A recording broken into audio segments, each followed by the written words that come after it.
Assalamualaikum warahmatullahi wabarakatuh. Sahabat Enak Yunus Channel, dimanapun Anda berada.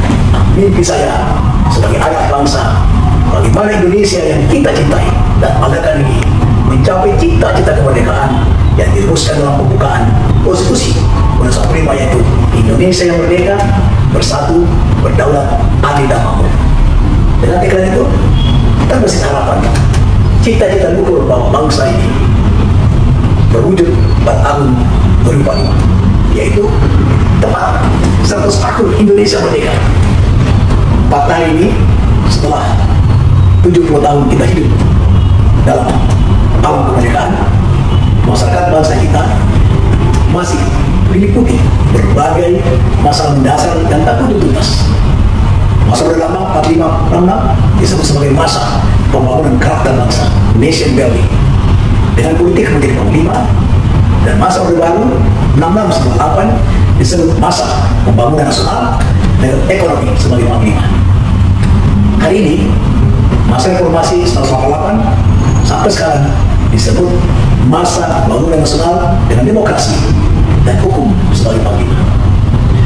Pemirsa, sahabat sekalian, rentang waktu 7 tahun ternyata belum cukup untuk memulai beragam masalah yang meliti masyarakat bangsa ini, baik masalah nyata yang kenyataan maupun masalah tidak nyata. Masalah nyata yang sangat tidak berujung, yaitu kemiskinan, kesenjangan, kerusakan lingkungan, keterbelakangan, pendidikan rendah, dan masih adanya gizi buruk, perdagangan orang, konflik agraria, dan masih banyak lagi. Tantangan kita hari ini dan di masa datang adalah 5 krisis utama. Pertama, krisis energi. Kedua, krisis pangan. Ketiga, krisis lingkungan akibat pemanasan global. Keempat, krisis pangan. Dan kelima, krisis perdamaian akibat konflik regional. Masalah-masalah tidak nyata terkait sosial budaya, tergerusnya semangat nasionalisme dan ideologi transnasional. Bahkan di era reformasi muncul masalah baru yang mengkhawatirkan masa depan bangsa, yaitu politik identitas berbasis sara yang membelah masyarakat kita. Politik berbasis sara ini sangat berbahaya bagi bangsa Indonesia yang pluralistik. Di satu sisi, era demokrasi yang diamanatkan Konstitusi Undang-Undang 45 memang memberi ruang bagi setiap anak bangsa untuk bebas berpendapat, berkumpul, dan berserikat. Kebebasan ini menemukan momentum terbaik oleh kemajuan teknologi informasi.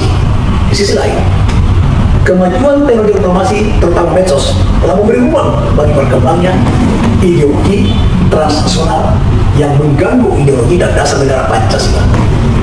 Pada saat yang sama, ada potensi ancaman dari luar yang berkepentingan agar Indonesia lemah, tidak kuat, tidak perlu terpecah-pecah.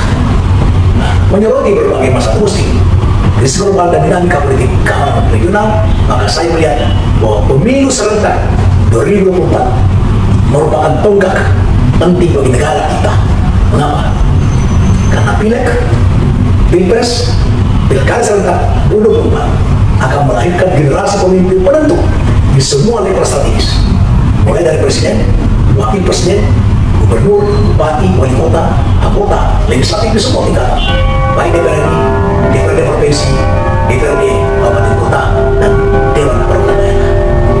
Bayangkan saja, di tangan mereka semuanya masa depan bangsa itu.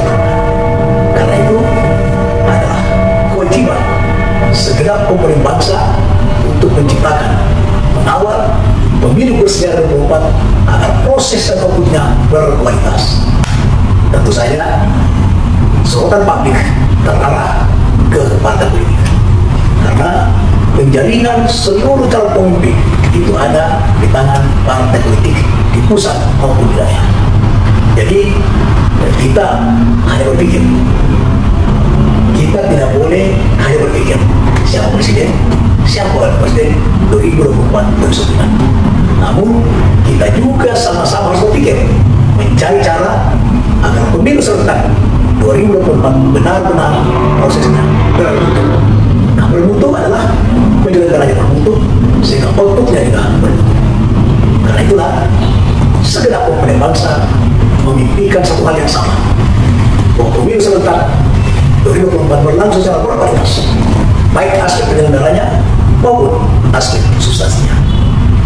Aspek penyelenggaranya adalah tentu dia bebas dari politik identitas dan politik uang, serta bebas dari kekerasan fisik maupun verbal, terutama melalui media sosial.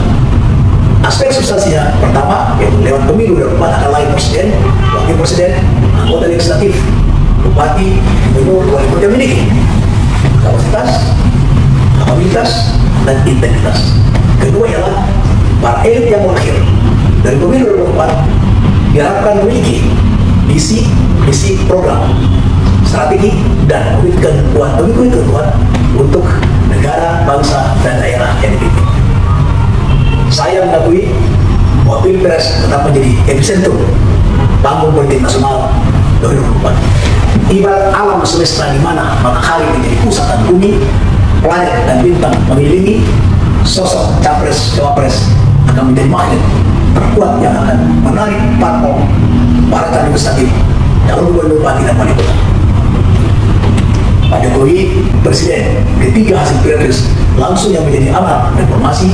Beliau telah berusaha keras memperkuat fondasi kebangsaan dan mengarahkan kapal besar Indonesia menuju Indonesia emas. Kita semua, seluruh anak bangsa, menaruh harapan besar bahwa Pilpres 2024 akan menemukan penerus pemimpin bangsa yang mau dan mampu menggerakkan segenap sumber daya bangsa secara lebih efektif, sehingga arah kapal besar Indonesia terus melaju menuju pelabuhan Indonesia emas 2045 yang merdeka, bersatu, berdaulat, adil, dan makmur.